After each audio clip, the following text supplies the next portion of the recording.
ఆపలేరు. Nobody can stop this flow. Hallelujah, హల్లెలూయా.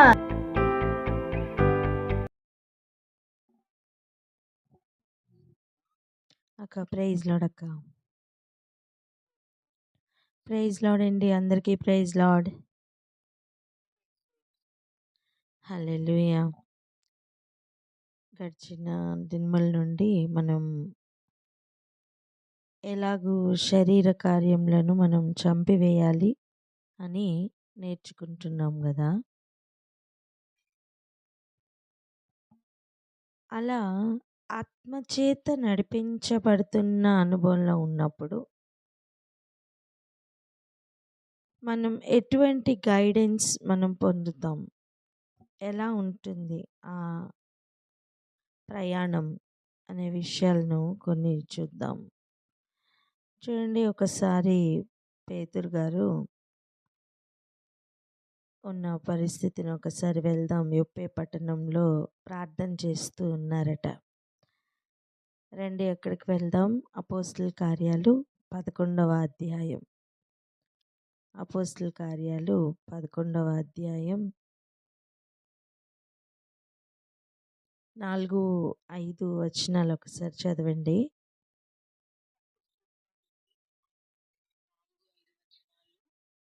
అందుకు పేతురు మొదట నుండి వరుసగా వారికి ఆ సంగతి ఇలాగు వివరించి చెప్పెను. నేను యొప్పే పట్టణములో ప్రార్థన చేయుచుండగా పరవశుడనైతిని. అప్పుడొక దర్శనము నాకు కలిగెను. ఏదనగా 4 చెంగులు పట్టి దింపబడిన పెద్ద దుప్పటి ఒక విధమైన పాత్ర ఆకాశం నుండి దిగి నా యొద్దకు వచ్చెను. హల్లెలూయా. యొప్పే పట్టణంలో జరుగుతున్న ఒక కార్యంను గమనిద్దాం. ప్రార్థన చేస్తుండగా పరవశుడయ్యాడట. నిద్రలోకి వెళ్ళలేదు, కళ చూడట్లేదు, కానీ పరవశుడవుతున్న ఒక పరిస్థితి, ఒక స్థితి. అటువంటప్పుడు ఒక దర్శనం కలుగుతుందట. ఏం జరుగుతుంది? 4 చెంగులు పట్టి దింపబడిన పెద్ద దుప్పటి వంటిది ఒకటి, ఒక పాత్ర లాంటిది, ఒక దుప్పటి లాంటి ఒక పాత్ర ఆకాశం నుండి దిగి ఆయన యొద్దకు వచ్చిందట. దాన్ని వైపు తేరి చూస్తున్నప్పుడట, దాన్ని పరీక్షించినప్పుడట, భూమిలో ఉన్న 4 కాళ్ళ జంతువులు, చతుష్పాద జంతువులు అంటే 4 కాళ్ళ జంతువులు, అడవి మృగములు, పాకెడు పురుగులు, ఆకాశ పక్షులు, 2 రెక్కలు కలిగి ఎగురుతున్న పక్షులు. ప్రాకెడు పురుగులు అంటే ఇక వాటికి ఎన్ని కాళ్ళైనా ఉండనివ్వండి, సెంటిపీడ్స్ నుంచి అవి ఇంకెన్నైనా కానివ్వండి, పాకుతున్న పురుగులు, ఇవన్నీ కూడా కనబడ్డాయి. అన్నీ కలిపి కనబడుతున్నాయి. ఒకసారి ఆలోచించండి. కూర్చున్నప్పుడు ఏం ప్రార్థన చేస్తున్నారు అనే వివరాలు మనకైతే లేవు, కానీ ఒక విషయం ఇక్కడ మనం గమనిద్దాం. మనం ఎప్పుడైతే ప్రార్థన చేయడానికి ఆయన సన్నిధిలోకి వెళ్తామో అప్పుడు జరుగుతున్న ఒక కార్యం ఏంటి అంటే, మనం వేచి ఉండాలా. చూడండి, ఒక ఫోన్ కాల్ మాట్లాడేటప్పుడు మన అవతల వ్యక్తి కూడా ఏం మాట్లాడుతున్నారు అని ఎదురు చూస్తామే, అలా ఎదురు చూస్తున్న అనుభవంలో ఉండాలి. మనకేం కావాలో చెప్తున్నాం అనుదినం. మరి ఆయన యొద్ద నుండి ఆయన ఏం చెప్తున్నారు అని ఎదురు చూసే అనుభవంలోకి వెళ్తే ఇదిగో ఇటువంటి కార్యాలు జరుగుతాయి. ఇదిగో ఇటువంటి కార్యాలు జరుగుతాయి.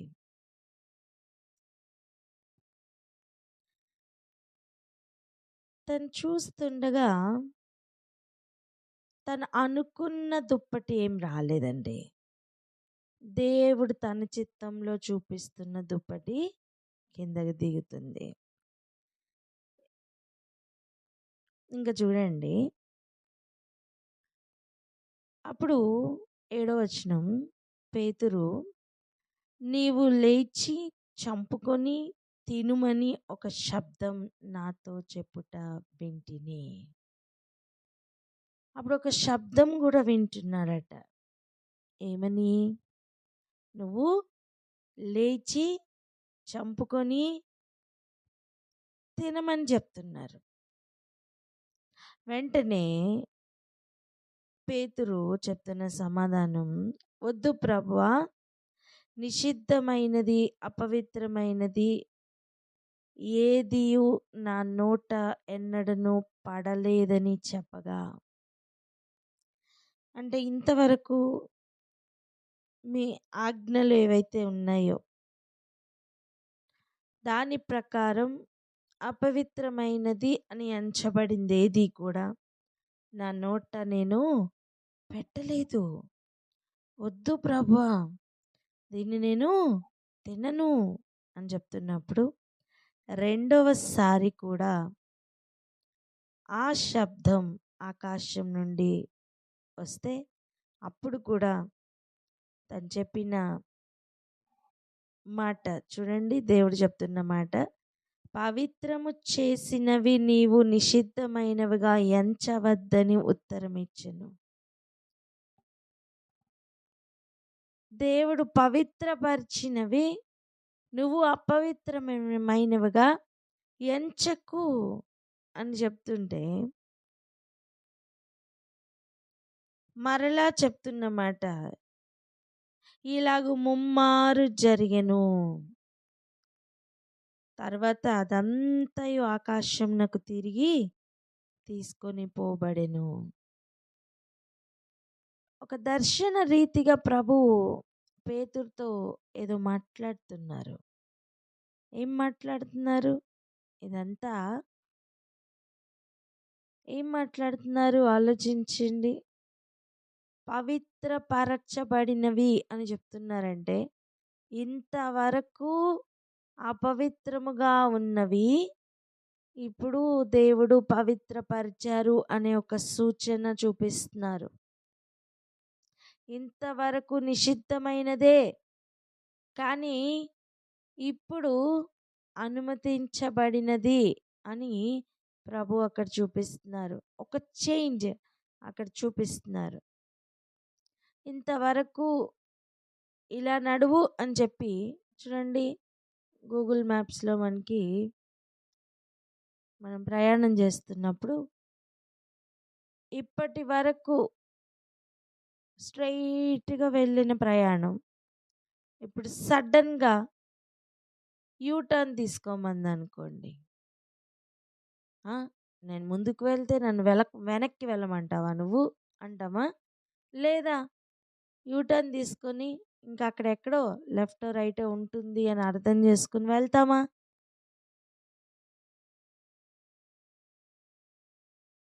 యూటర్న్ తీసుకుని వెళ్తామా లేదా?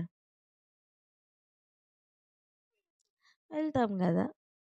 అలా ఒక క్లియర్ గైడెన్స్ అండి.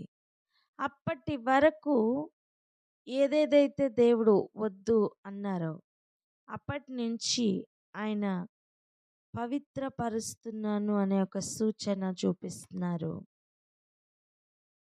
ఏదేమైనప్పటికీ కూడా పేతురు గారు ఇవన్నీ నేను తినను అని చెప్పినప్పుడు అవన్నీ తిరిగి వెళ్ళిపోయాయట. సందర్భం వచ్చింది కనుక ఒక మాట దేవుడు చెప్పినప్పుడు దాన్ని అంగీకరించి చేయలేని సమయం అది, ఆ అవకాశం ఇంకొకరికి ఇవ్వబడచ్చు. ఆ అవకాశం ఇంకొకరికి ఇవ్వబడచ్చు. ఇక ముందుకు వెళ్దాం. చూడండి, ఇలా ముమ్మారు జరిగిన తర్వాత ఇప్పుడు చదవండి 11, 12 వచనాలు. 11వ అధ్యాయము 11, 12 వచనాలు. వెంటనే కైసరయ నుండి నా యొద్దకు పంపబడిన 3 మనుషులు మేమున్న ఇంటి యొద్ద నిలిచి ఉండిరి. అప్పుడు ఆత్మ నీవు భేదమేమియూ చేయక వారితో కూడా వెళ్ళమని నాకు సెలవిచ్చెను. ఈ 6 సహోదరులు నాతో కూడా వచ్చిరి. మేము కొర్నేలి ఇంట ప్రవేశించితిమి. హల్లెలూయా. జరుగుతున్న విషయం ఒకసారి గమనించండి.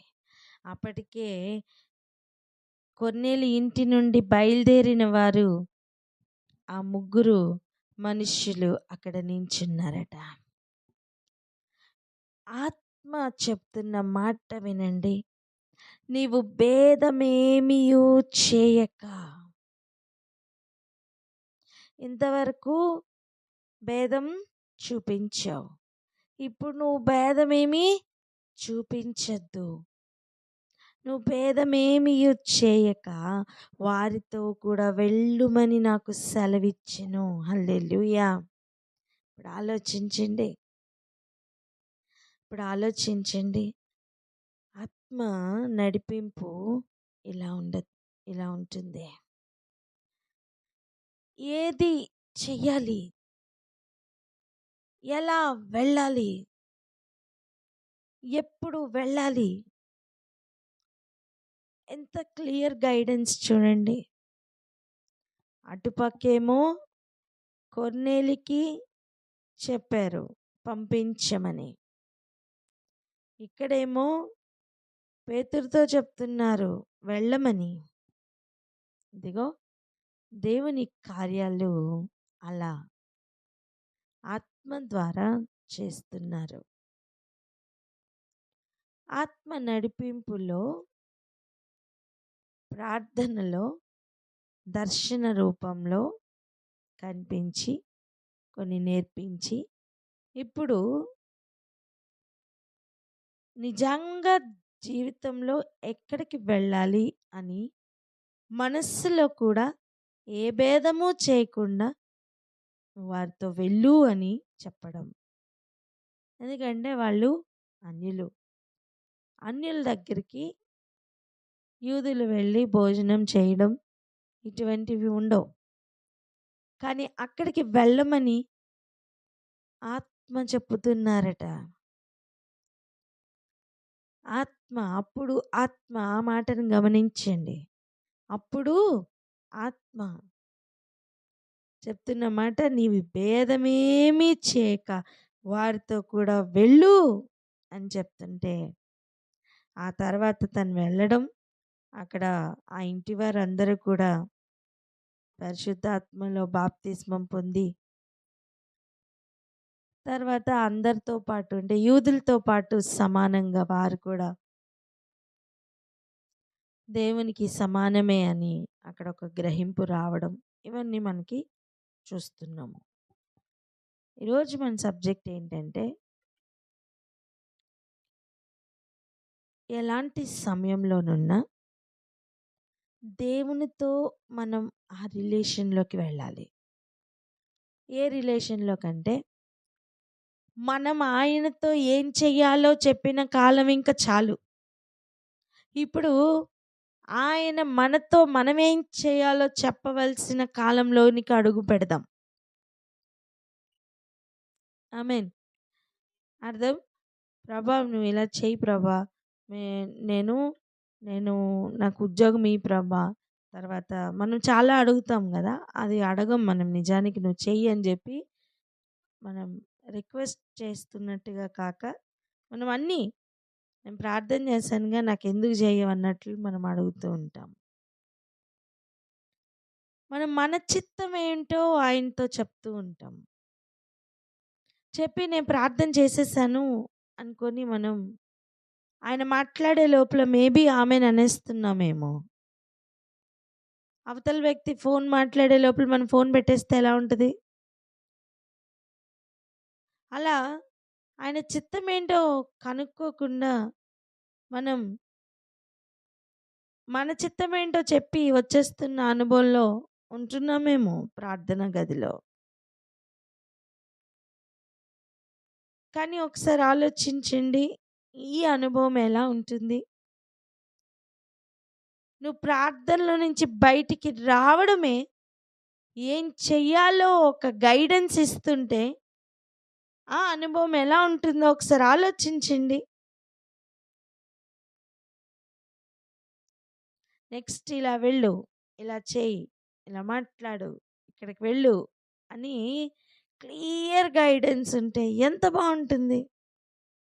అయ్యో, ఈ రోజు నుండి అటువంటి అనుభవాల కోసం ఎదురు చూద్దాం. ఆమేన్. అలా ఎదురు చూడాలి అంటే మనుషుల తట్టు కాదు చూడాల్సింది, దేవుని తట్టు. హల్లెలూయా. ఇక్కడ పేతురు గారి అనుభవం చూడండి. ప్రార్థనలో మనుషులు చూస్తున్నారని ప్రార్థనలో ఉన్నాడా? కాదే, కాదు. నేను యొప్పే పట్టణంలో ప్రార్థన చేయుచుండగా. గమనించండి, కొంతమంది ఊర్లు వెళ్తే ప్రార్థన మానేస్తారు. నేను ఆ ఊరు వెళ్ళానని ప్రార్థన మానేస్తారు, లేదా ఈ ఊరు వెళ్ళారని ప్రార్థన మానేస్తారు. మొట్టమొదటిగా ఎస్కేప్ అవడానికి ఏదైనా ఉంది అంటే ఫస్ట్ ప్రయారిటీలో ప్రేయర్ ఉంటుంది. పేతురు ఆ అనుభవంలో లేడు.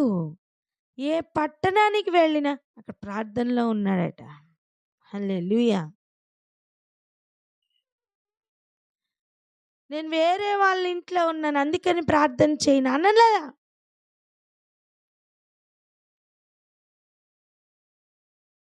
మనం ఎలా ఉంటున్నాం ఒకసారి ఆలోచించండి. మనం దేవునికి పూర్ణంగా ఇవ్వవలసిన స్థానం ఇవ్వకుండా ఆయన మనల్ని పూర్తిగా నడిపించాలి అనుకోవడం ఎంత అవివేకం. పూర్తిగా వినడానికి మనం హృదయాన్ని ఇవ్వకుండా, మన చెవులను లగ్నం చేయకుండా, ఆయన మాట వినడానికి మన తీర్మానం తీసుకోకుండా, మన చిత్తం ఏంటో మన ఇష్టం ఏంటో అది మాత్రం మన ఆలోచన చొప్పున వెళ్ళిపోతూ, పైగా ఆయనకి కొన్ని పనులు అప్పచెప్పుతూ, ఎటువంటి పని? నేను వచ్చేంత వరకు ఇంటిని కాపాడు, నా మార్గంలో నన్ను కాపాడు, నేను వెళ్తున్న పనిని సఫలం చేయి. అన్నీ మన చిత్తమే కదా ఆయనతో చెప్తున్నాం ప్రార్థనలో. ఆయన చిత్తంని ఎంతవరకు అడుగుతున్నాం మనం? నిజంగా చెప్పండి, ఆలోచన చేయండి. ఈరోజు అంత గొప్ప గొప్ప దైవజనులందరూ దేవుని ఆజ్ఞానుసారంగా ఆత్మ నడిపింపును అనుసరించి నడిచారు అంటే వారు దేవునికి ఇచ్చిన మొదటి స్థానమును ఒకసారి ఆలోచిద్దాం. నేను యెరూషలేము పట్టణంలో ప్రార్థనలో ఉన్నప్పుడు అనట్లా, లేదా నేను నా ఇంటిలో ఉన్నప్పుడు ప్రార్థనలో అని అనట్లా.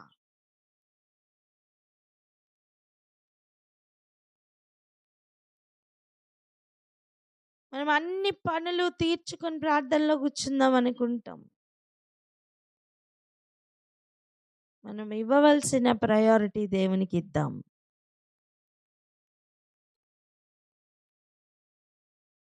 అండ్ ఆయన యొద్ద నుండి ఒక వర్తమానం, ఒక సమాధానం వచ్చిందాక కనిపెట్టుకునే అనుభవంలో ఉందాం. అటువంటి ఒక తీర్మానం తీసుకుందాం. మేబీ మనకున్న సమయ పరిమితిని బట్టి మనం అంతంత టైం ఉండలేమేమో. కనీసం ఉన్న సమయమైనా ఆయనలో గడపడానికి ప్రయత్నం చేద్దామా? ఈరోజు మన ప్రార్థనా జీవితంలో ఒక మార్పును తీసుకుని వద్దామా? ఆయన ఏం చెప్తున్నారో వినడానికి చెవులను తెరుచుకుందామా? వాక్యం విని విడిచిపెట్టడం వేరు, దాన్ని ప్రవర్తనలోనికి తీసుకుని రావడం వేరు. మన అనుభవాల్ని కొంచెం మార్చుకుందామా?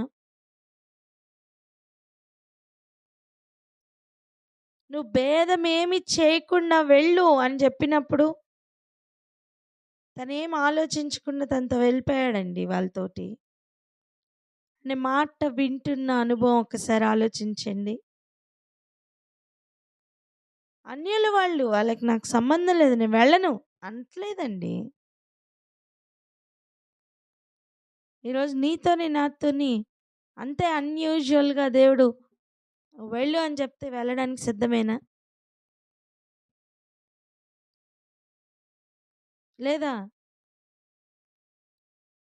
నువ్వు భేదం చూపిస్తున్న ఒక వ్యక్తితో కలిసి నడవడం, కలిసి మాట్లాడడం నీకు సాధ్యమేనా?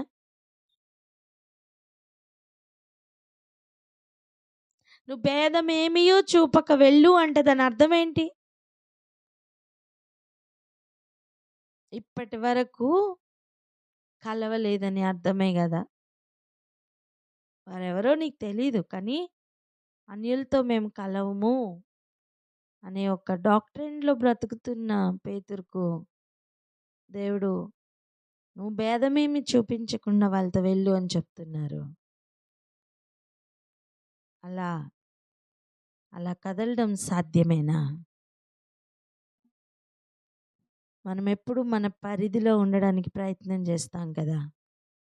ఆ పరిధిని దాటి కదలడం సాధ్యమేనా?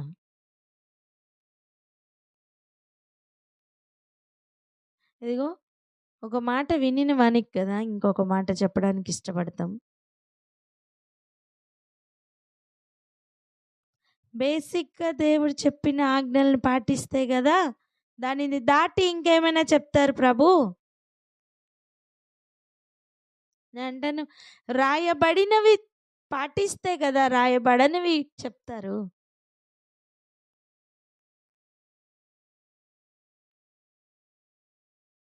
అంటే ఇప్పటి వరకు దృష్టాంతాలుగా చెప్పబడినవన్నీ పాటిస్తే కదా మన లైఫ్లో మనం ఏం చేయాలో చెప్తారు. ఒక ఎగ్జాంపుల్ వినండి. మనం మ్యాథ్స్ చదివేటప్పుడు టెక్స్ట్ బుక్లో ఉన్న ఎగ్జాంపుల్స్ చేస్తాం, అదొక లెవెల్. ఎక్సర్సైజ్ చేస్తాం మొత్తం, అది ఇంకొక లెవెల్. కానీ నువ్వు షాప్కి వెళ్ళి ఏదైనా కొంటున్నావు అనుకో,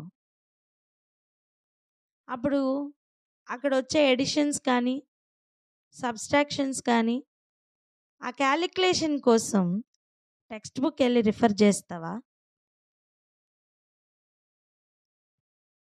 నేను చదువుకున్న ఎడిషన్స్ సబ్స్ట్రాక్షన్స్ టెక్స్ట్ బుక్లో ఆ చాప్టర్లో ఇప్పుడు వచ్చిన లెక్క ఉంటేనే నేను షాప్ కీపర్కి డబ్బులు ఇస్తా, లేకపోతే ఇవ్వను అని అక్కడ ఏమైనా భీష్మించుకొని కూర్చుంటావా?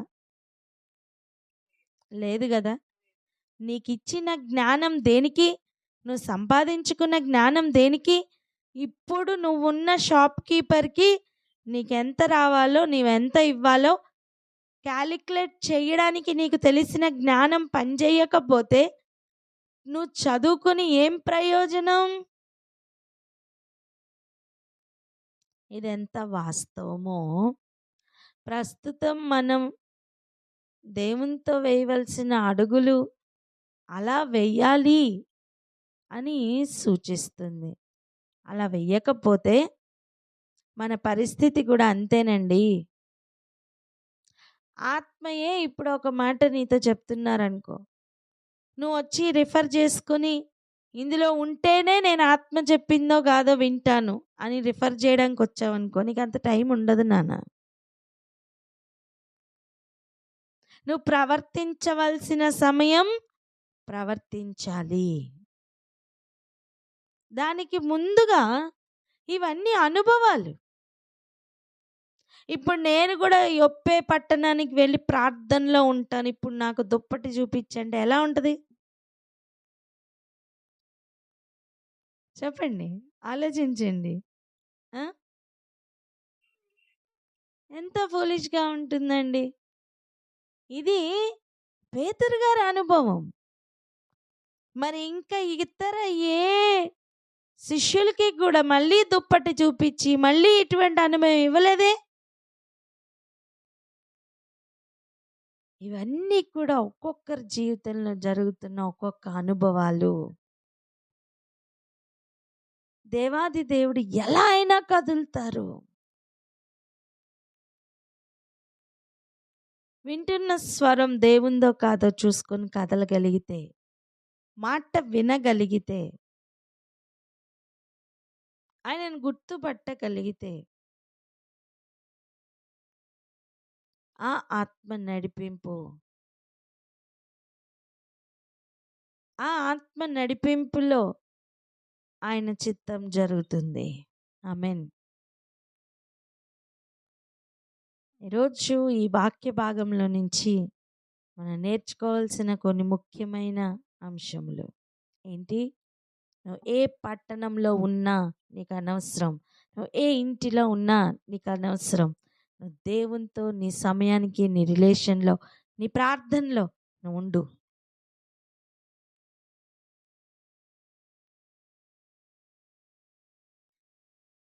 ఎస్కేప్ అయిన కాలం ఇంకా చాలు. నేను ఊరెళ్ళానండి, అందుకే ప్రార్థన ఈ అనుభవాలు ఇంకా చాలు. కొంచెం భిన్నంగా ఎక్కడ ఉన్నా నీ ప్రార్థన సమయానికి నువ్వు దేవునితో వెళ్ళడానికి ప్రయత్నం చేయి. నీ చుట్టూ ఉన్నవాళ్ళు నేను అనుమతించట్లేదా? ఫస్ట్ టైం అలా ఉంటుంది, సెకండ్ టైం అలా ఉంటుంది, తర్వాత వాళ్ళకి అలవాటు అవుతుంది. ఓ ఇది వారి ప్రార్థన సమయం, నేను డిస్టర్బ్ చేయకూడదని వారికే ఒక జ్ఞానం కలుగుతుంది. ఫస్ట్ నీకుండాలి నాన్న, ఫస్ట్ నీకు నాకు అటువంటి తీర్మానం ఉండాలి.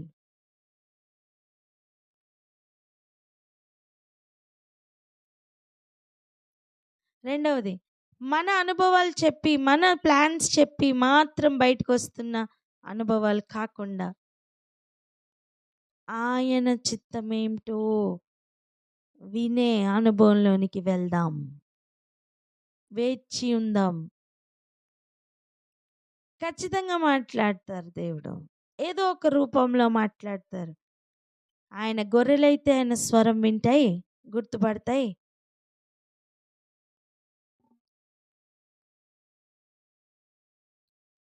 ఇప్పుడు అదే పేతురు గారు అనొచ్చు కదా, ఇది దేవుడే చెప్తున్నారా లేదా అని. అనలా,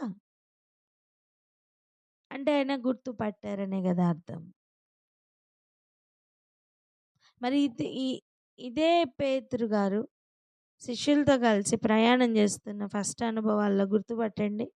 4వ జామున యేసయ్య అలా నీళ్ళ మీద నడుచుకుని వస్తుంటే భూతమని భయపడలేదా? ఆ భయంతోనే కదా నువ్వే అయితే ఈ నీళ్ళ మీద నడవడానికి నాకు సెలవిమ్మని అడగలేదా? మరి ఇప్పుడు నువ్వే అయితే అని చెప్పట్లా. అంటే ఆత్మ దేవునితో ఒక పరిచయం ఉంది అని అర్థం. ఆత్మ నడిపింపు ఎంత స్పెషల్గా ఉంటుందో ఈరోజు మనం గ్రహిద్దాం. రిఫరెన్స్ పాయింట్స్ వెతుక్కుంటూ ఆగిపోయిన కాలం ఇంకా చాలు. షాప్ కీపర్కి ఇవ్వవలసిన క్యాలిక్యులేషన్ చేసి అప్పుడే అమౌంట్ ఎలా సెటిల్ చేస్తున్నావు, నీ జీవితంలో వస్తున్న సిచ్యువేషన్స్ కూడా నువ్వు వర్కౌట్ చేయవలసిన పరిస్థితులు ఉంటాయి.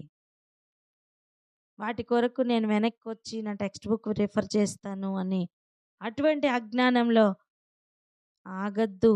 లోకంలోనే అలా ఆగం కదా, దేవుని విషయముల్లో కూడా అలా ఆగకుండా ఆయన స్వరమును గుర్తుపడుతూ, ఆయన నడిపింపును గుర్తుపడుతూ, అవును నిజమే, అప్పటి వరకు నువ్వు చేయలేని కార్యమే, అప్పటి వరకు నీకది అపవిత్రమే, అప్పటి వరకు నీకది భేదము కలిగిస్తున్న విషయమే. కానీ ఒకవేళ దేవుడు అక్కడ కనుక యూటర్న్ కానీ, లెఫ్ట్ టర్న్ కానీ, రైట్ టర్న్ కానీ చేయమంటున్నారనుకో, ఆ ఎగ్జాక్ట్ గైడెన్స్ కనుక స్వీకరించకపోతే ప్రయాణంలో ముందుకు వెళ్ళిపోతావు. నీ ప్రయాణంలో ముందుకు వెళ్ళిపోతూ ఉంటావు. కానీ యాక్చువల్గా అక్కడ ఏంటి, డెస్టినేషన్ చేరాలంటే నువ్వు రైట్ టర్న్, ఏదో అక్కడ ఒక టర్న్ ఉంటుంది, అక్కడ కొంచెం స్లో అవ్వాలి. అక్కడ ఖచ్చితంగా ప్రయాణంలో స్పీడ్లో అన్నిట్లో ఒక మార్పు వస్తుంది, డైరెక్షన్లో మార్పు వస్తుంది, తర్వాత మళ్ళీ స్పీడ్ అందుకోవాలి. అట్లాంటి సిచ్యువేషన్స్ మనం ఎదుర్కొంటాం. అలాంటప్పుడు ఆత్మ నడిపింపు అనేది కావాలి. మీరు గమనించండి, జీవికి ఉన్న ఆత్మ, చక్రములకు ఉన్న ఆత్మ, ఆత్మ ఎటు నడిపిస్తుంటే ముందుకు చక్కగా వెళ్తున్న అనుభవాలు ఉన్నాయా? సింహాసనం నేర్పిస్తున్న పాఠమేనండి అది. ఈరోజు ఎక్కడికి వెళ్ళమంటే అక్కడికి వెళ్ళిన పేతురు, అంతే, అక్కడ దేవుని చిత్తం నెరవేర్చబడింది. చరిత్రలో ఎన్నడూ లేని విధంగా అన్యులైన వారు నీటి బాప్తిస్మం పొందడానికి ముందే పరిశుద్ధాత్మలో వారు బాప్తిస్మం పొందినట్టుగా లేఖనాలు చెప్తున్నాయి.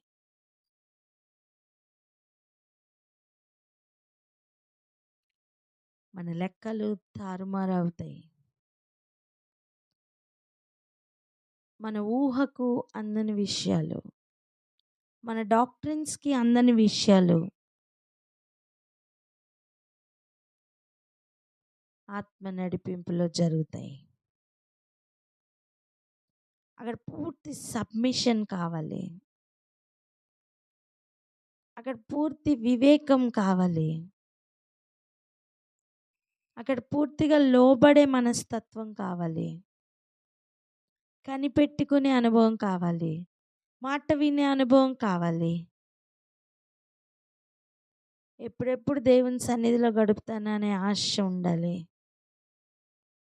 వీటన్నిటితో నింపబడుతూ ప్రార్థన చేసుకుందామా? మన బ్రతుకుని మార్చుకుందామా? మన ప్రయాణాలని మార్చుకుందామా? మన ఉద్దేశాలను మార్చుకుందామా? పూర్తిగా ఆయన చిత్తానికి లోబడదామా? ఆయన ఆత్మ నడిపింపుకు సమయం ఇద్దామా? మనం ఆత్మను నడిపిద్దాం అనుకోవద్దు, మనమే ఆత్మ చెప్తున్నట్టుగా నడుద్దామా?